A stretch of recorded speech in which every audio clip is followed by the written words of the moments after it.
Assalamualaikum warahmatullahi wabarakatuh. Bersama lagi dengan Pak B dalam konten kali ini. Pak B akan membahas tentang 6 kesalahan dalam berinvestasi emas.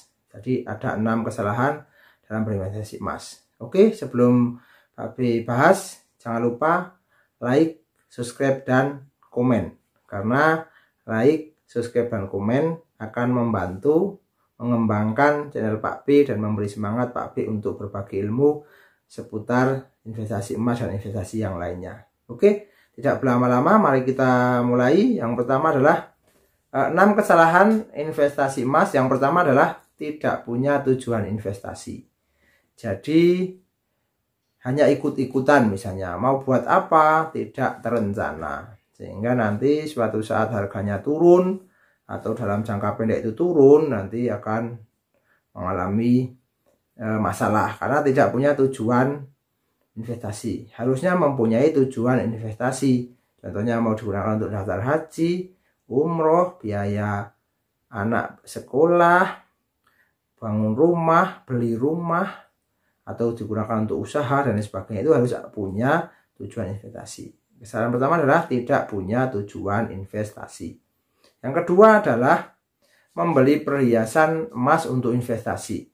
Dikira perhiasan emas itu digunakan untuk investasi. Oke, kalau jangka sangat panjang mungkin iya. Jadi jangka sangat panjang itu minimal tidak rugi lah. Jadi kalau misalnya sudah dipotong, misalnya ini perhiasan seperti ini dan perhiasan seperti ini, misalnya dijual lagi, tidak dipotong oleh pembuatan, mungkin anggapnya tidak rugi lah atau naik sedikit. Tapi itu tidak disarankan untuk investasi.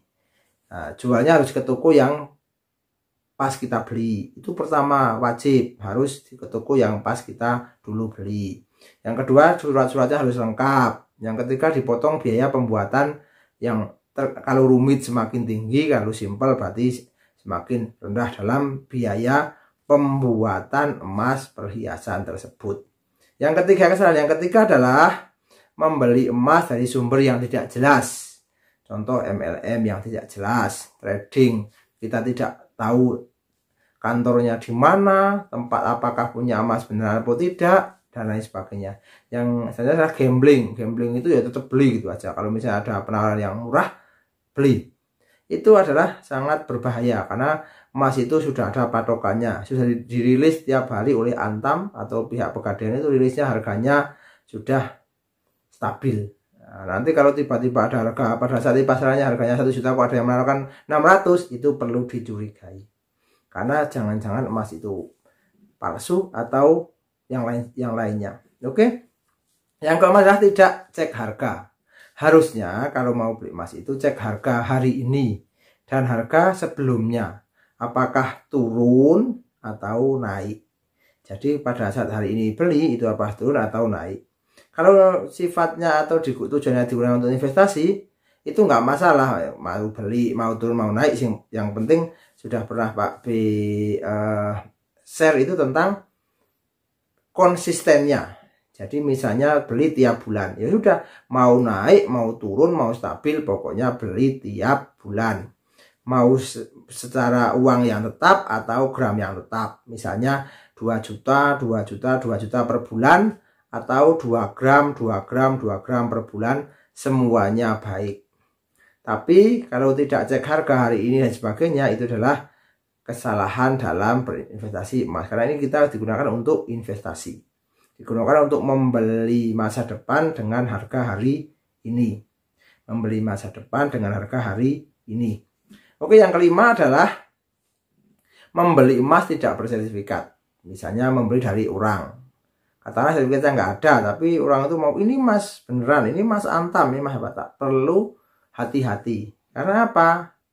Kalau yang bener-bener emas murni itu biasanya ada sertifikatnya. Kalaupun misalnya hilang, untuk cetakan-cetakan yang dulu yang seperti, tapi yang dulu tidak seperti, tapi bentuknya hanya seperti ini, tapi dimasukkan plastik, nanti yang suratnya sertifikatnya berbeda. Nah, jadi itu yang dulu.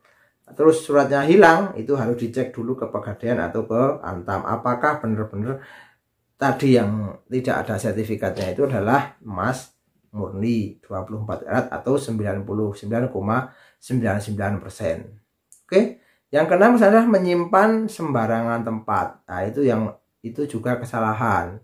Kalau emasnya masih sedikit mungkin nggak masalah, tapi kalau sudah berkilo-kilo, sudah banyak gramnya, terus menyimpannya sembarangan, itu berisiko tinggi. Jadi sebenarnya sangat mudah. Apa solusinya untuk mengatasi kesalahan tadi? Satu, harus mempunyai tujuan yang tepat, harus mempunyai tujuan investasi, mau buat apa, jangkanya berapa. Terus yang kedua, membeli emas yang batangan atau logam mulia kalau digunakan untuk investasi.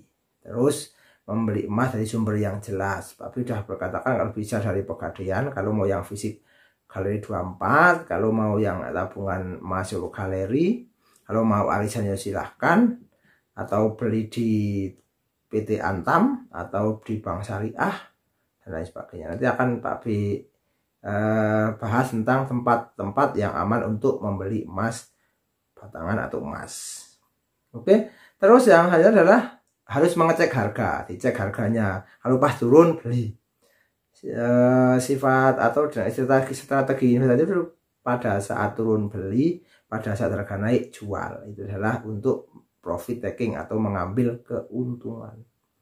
Terus membeli emas yang bersertifikat, tadi sertifikat Antam, bisa sertifikat UBS, sertifikat London RC dan lain sebagainya.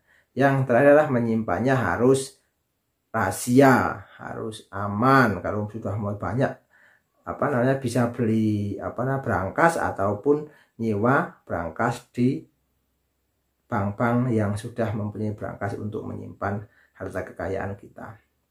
Semoga bermanfaat, semoga menginspirasi, semoga sukses. Terima kasih. Like, subscribe, dan komen. Karena like, subscribe, dan komen akan mengembangkan channel Pak B.